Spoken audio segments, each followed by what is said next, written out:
কোঠায় চাকরি পাইছে তো আপনার সমস্যা কি? আমি তো আমার দাদার কোঠার কারণে চাকরি পাইছি। কথা বলে খালা, আমি তো পরীক্ষা দিতে যাচ্ছি ভাইয়া, আমার জন্য দোয়া করো, ঠিক আছে? আলহামদুলিল্লাহ, শরীর সালামতের জন্য পরীক্ষা দিতে পারি ভাইয়া। জি ভাইয়া, দোয়া করেন। হ্যালো আম্মু, আমি তো চাকরির জন্য পরীক্ষা দিতে যাচ্ছি, আমার জন্য দোয়া করো। আচ্ছা ঠিক আছে, আচ্ছা আচ্ছা।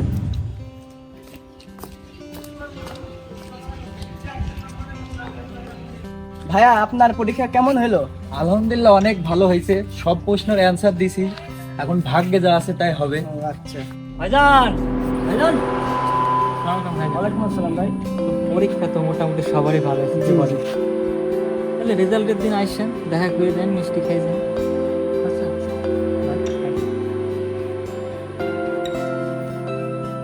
ভাব তো বুঝতে পারলাম না, আবার কি সেই কোঠা মোটা চালু হয়ে গেল? ভাইজান শোনেন, এবির মেধা পরীক্ষা যে চাকরি মাকরি না পাই, ঠিক আছে? আর চাকরির পরীক্ষা জীবনও দেবো না, তখন রিক্সা ভ্যান চলে বেড়াবো, ঠিক আছে? কি ব্যাপার মাস্টার সাহেব, চেয়ারম্যান সাহেব এখনো আসছে না? অনেক দেরি হয়ে গেল, আমার আবার ওইদিকে একটা কাজ আছে, দ্রুত চলে যাবো। চেয়ারম্যান সাহেবকে ফোন দেন। ফোন দিয়েছিলাম, 2-5 মিনিটের ভিতরে চেয়ারে পৌঁছে যাচ্ছে।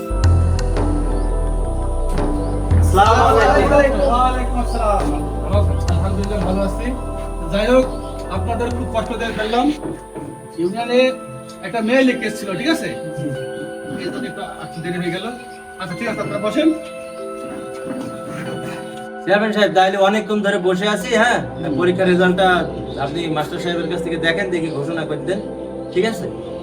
হ্যাঁ, সাদ্দাম হোসেন, রেজাল্ট শিট সব তৈরি হয়ে গেছে নাকি? তাহলে বের করেন দেখি।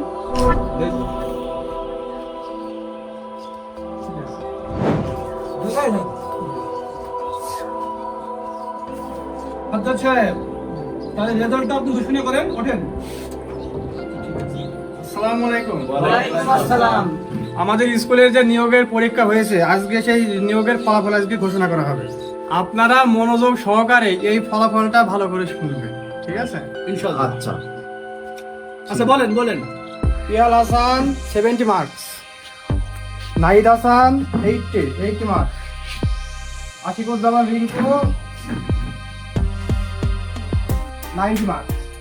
আচ্ছা মাস্টার সাহেব, আপনি বসেন। তাহলে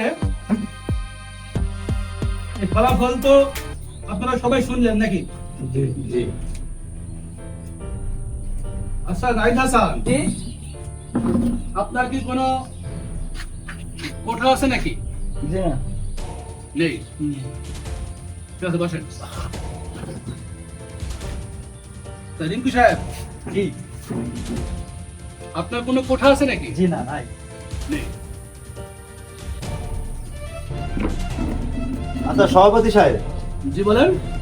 এই কোঠা বিষয়টা তো আমি বুঝতে পারলাম না। তাই? আচ্ছা, সমস্যা নেই, সেটা বুঝাই দিচ্ছে। আচ্ছা বসেন। আচ্ছা ঠিক আছে। উত্তেজিত হওয়ার দরকার নেই, সব বুঝাই দিচ্ছে। না, উত্তেজিত হয়নি তো, আমি তো জিনিসটা জানি না, জানতে তো হবে। বিষয়টা শোনেন। হ্যাঁ, এখানে কথা হচ্ছে নাহিদ সাহেবের কোনো কোঠা নেই বা রিঙ্কু সাহেবের কোনো কোঠা নেই, কিন্তু পিয়াল সাহেবের হচ্ছে 30% কোঠা আছে। আচ্ছা মাস্টার সাহেব, আপনি ফোনের ক্যালকুলেটর বাই করেন।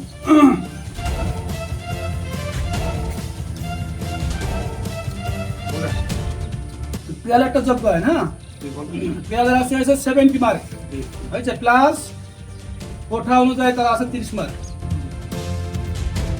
তাহলে কত হচ্ছে? 100। আচ্ছা তাহলে লেখেন, এখানে লেখেন 1 নম্বর পিয়াল। পিয়ালের হচ্ছে মোট মার্ক হচ্ছে 100 হয়েছে। নাহিদ লেখেন, দ্বিতীয় রিঙ্কু লেখেন, রিঙ্কুর হচ্ছে 90 আর নাহিদের হচ্ছে 80। তাহলে এখানে পিয়াল হাসানের চাকরিটা কনফার্ম হচ্ছে, ঠিক আছে? তো মাস্টার সাহেব, তাহলে আপনি কাগজপাতি রেডি করে শিক্ষা অফিসে পাঠিয়ে দেন, ঠিক আছে? আমারও সময় নেই। সভাপতি সাহেব, এর রেজাল্ট মানতে পারলাম না। রেজাল্ট মানাই যাবে না। সবাই চলেন এখান থেকে, চলেন। এই দাঁড়ান, থামেন। আমি আছি না এখানে, আমি দেখছি বিষয়টা। বসে বিষয় হচ্ছে যে আমাদের গ্রামের সবচাইতে মেধাবী স্টুডেন্ট ছাত্র হচ্ছে রিঙ্কু। হ্যাঁ, অবশ্যই। তার বাবা একজন গরিব মানুষ, তার বাবার 1 কাঠা জমি নাই। মাঠে, তার বাপ ভ্যান চালায়, কামলা দেয়, এইভাবে তাকে লেখাপড়া শিখাইছে, তাকে অনার্স মাস্টার্স কমপ্লিট করাইছে। আচ্ছা, এখানে নিয়োগ পরীক্ষায় এখানে রেজাল্ট সবচাইতে ভালো হয়েছে রিঙ্কুর, সে 90 মার্কস পেয়ে ফার্স্ট হয়েছে। এখানে চাকরিটা তো রিঙ্কুর হওয়ার কথা। যদি মেধা তালিকায় চাকরি হয়, রেজাল্ট অনুযায়ী চাকরি হয়, তাহলে তো চাকরিটা রিঙ্কুর হবে। কিন্তু এখানে আমি বুঝলাম না কিসের কোটা, কিসের কি আপনি পিয়ালকে এখানে 100% মার্ক করছেন। আসলে এখানে আমি কোনো বিচারে বসিনি, ঠিক আছে, যে কার ফ্যামিলি কি রকম, সে কতটুকু অন্যায় করলো, কতটুকু সৎ কাজ করলো, আমি এখানে বিচারে বসিনি। এটা নিয়ম আছে যেটা, আমি ঠিক সেটা এখানে বলেছি। না না, আপনি আপনাকে এখানে বিচারের কথা বলা হয়নি তো। মার্কস যে মেধা অনুযায়ী যে ফার্স্ট হয়েছে, আপনি এখানে চাকরিটা তো তার হবে। যে পরীক্ষায় ফার্স্ট হয়েছে চাকরিটা তার হবে। তাহলে মেধা তালিকায় সবচাইতে ভালো রিঙ্কু, কিন্তু আপনি এখানে কোঠা নিয়ে আসছেন, কিসের কোঠা বুঝলাম না। এটা সম্ভব না, ঠিক আছে, তাহলে এভাবে চলবে সমাজ নাকি? কোঠা দিয়েই চলবে? ইনশাল্লাহ। আচ্ছা ডাক্তার সাহেব থাকে না, তাহলে আপনি আগামী কালকেই ওই রেলাশনের কাগজটা শিক্ষক পাঠিয়ে দেবেন। আচ্ছা ঠিক আছে, সবকিছু কোঠায় চলুক। আচ্ছা ঠিক আছে, আপনি থাকেন, গেলাম। এই চলো শোনো, হ্যাঁ আস।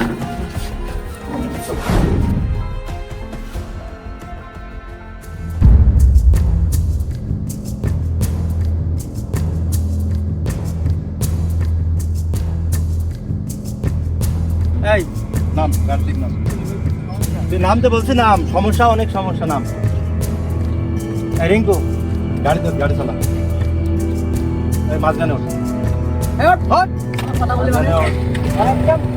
এই তোরা সবাই আমার ভাটায় আয়, হ্যাঁ? কথা হবে না, আয় সামনে থেকে। পাইতে হবে না। আগা সামনে আয়। দাঁড়া। এই নাম। ওই নাম নাম এই এই বস। কি রে, তোকে বসতে বলছি না? বস বস।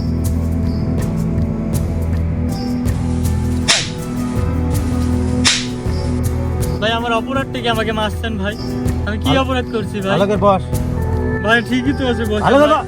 ভালো করে বস। ভাই মারছেন কে ভাই? অপরাধ কি আমাকে, এটা বলবেন ভাই। তোর দাদা কই? দাদার জায়গায় দাদা যেখানে থাকে তোর দাদা, সেখানে। তোর দাদা তো তোর দাদার জায়গায় নাই। তোর দাদা তো লুসামিকে ধরা পড়ে পালিয়ে গেছে। দাদা অপরাধ করছে, দাদাকে মারবেন, তাই বলে আমাকে মারছেন কেন? আমি কি করছি? তুই তোর দাদার 30% কোটায় তো চাকরি হয়নি, হ্যাঁ? হ্যাঁ, তোর দাদার অপরাধে 30% অপরাধের ভাগ এখন তোকে নিতে হবে। তা বুঝতে সেটা পারছি। ঠিক আছে, তাই সেটা তো আমি কুঠা পাইছি, এখন সেই কুঠা নিয়ে তো আমার মায়ের কোনো তোর সম্পর্ক নাই। দাদার 30% কোটায় যখন তোর চাকরি হয়েছে, ওই তোর দাদার অপরাধে 30% অপরাধী তুই, তোকে এখন কোটায় কোটায় মায়ের হবে তো। কোঠায় চাকরি পাইছে তো আপনার সমস্যা কি? আমি তো আমার দাদার কোঠার কারণে চাকরি পাইছি। কথা বলে শালা, এই শালাকে মার, কোটায় কোটায় বাঁকা।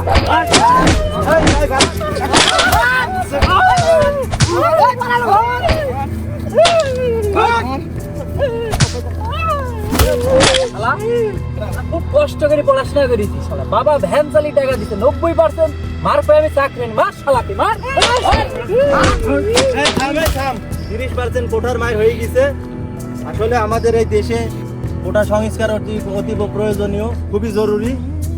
আমাদের এই দেশে অনেক গরিব মানুষের সন্তান লেখাপড়া করি, তারা চাকরি করতে পারছে না, না খেয়ে বাপ মা কষ্ট করি মুনিশ কাটি ভ্যান চালি তাদেরকে লেখাপড়া করাচ্ছে। বাড়িতে একটা জমি নাই। রিঙ্কুর যে অবস্থা, আমাদের গ্রামে সবচাইতে মেধাবী ছাত্র, সে পরীক্ষায় সবচাইতে বেশি নাম্বার পাই উত্তীর্ণ হয়েছে, কিন্তু তার চাকরি হয়নি। আসলে কোঠা থাক, কিন্তু কোঠা সংস্কার প্রয়োজন। জি জি।